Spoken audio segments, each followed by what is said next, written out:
guys, I'm Karen with CPAW New Jersey, and the purpose of this video today is to go through very slowly how to change and care for a cat that's in a trap during the recovery period. So you're going to go into wherever you're holding the cat.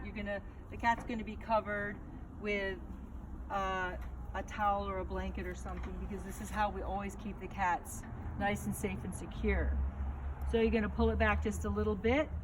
You're going to usually, if you have a trap that has two doors, you're going to use this side of the of the True Catch trap as the front, because it's so much easier to get open and shut. So the first thing you're going to do is you're going to always think safety first. So you're going to get your trap divider. You have to have a trap divider.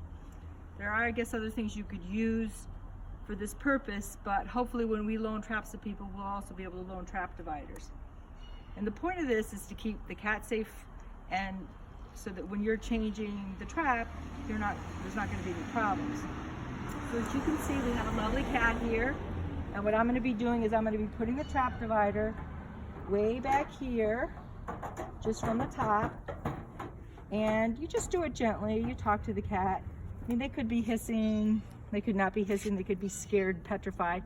But the point of this, you can put it through like this, or if you want, some people put it through like this. I just usually find that this is good enough, but if a cat's really feisty, it might be a little more secure if you put it this way, but I put it this way. And then you only start to open the trap when that's done. So we're gonna have a zip tie on the front and the back. So I'm gonna take this off. Oh, by the way, you don't know it, but I do have rubber gloves on. I always wear rubber gloves. Should we start again? Sorry, guys. I knew I'd forget something. Anyway, so you're going to undo this. And you're going to have your rubber gloves on. And you're going to take this out. And this is going to be empty of food. So you're going to, I use disposable things. And you're going to throw that away. And you're going to get a new thing of food. And this is going to be dirty by then, so you're going to pull this out, keeping the cat back. You see that? Keeping the cat back. You're going to throw this out, throw that away.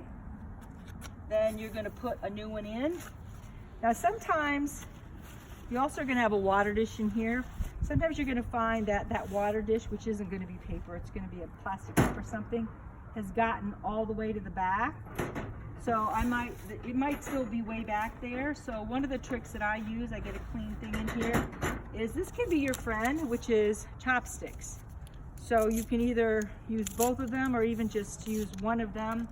This is a really good tool if for some reason the food dish or the water dish has gotten way at the back, because you can just stick it in and just kind of push it forward until you can touch it.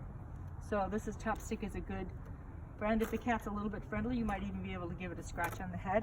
But anyway, so now what I've done is I've gotten the old wee-wee pad out, the new one in, kind of. Gonna give it clean food and water. Put that here at the end. Pretend I'm putting water in there. And remember, you're gonna always zip tie this to be shut, okay? Because you always want to be safe. You never know what's gonna happen, so you always zip tie both ends of a trap. You never leave them unzip tied. So then you can lift this up and you can cover this back up, and hopefully the cat will be hungry and go to the other end. And depending on how long your wee-wee pads are or your newspaper, whatever you're using, if they're short, you might need to do it again. So let's assume that the cat has moved to the other side, or maybe I'm using my thing to say, go cat, go to the other side. And then you can always use the trap on the back end to move the cat this way, because you really want both ends of the trap with nice coverage. Sometimes and you can see I've got this zip tie here, so we're gonna have to take this off because I'm really adamant about always having both sides always secured. It's very stressful for you, but more even so for the cat. If the cat gets out in your garage, it's very stressful for the cat, so we don't want that to happen. Anyway, so I'm going to put this side. They can overlap a little bit, and sometimes I have soft pieces of cloth actually that I put back here. I call them wubbies, so that the cat, when it comes back to this end, will actually have a something soft to kind of cuddle into, because it's very stressful for cats to be in traps. That's why we always have appointments and we make sure that we get them in and out in the proper time. So now we've got both sides clean. We've got food and water. We're going to cover back up. We're going to tell them we love them, and that's it.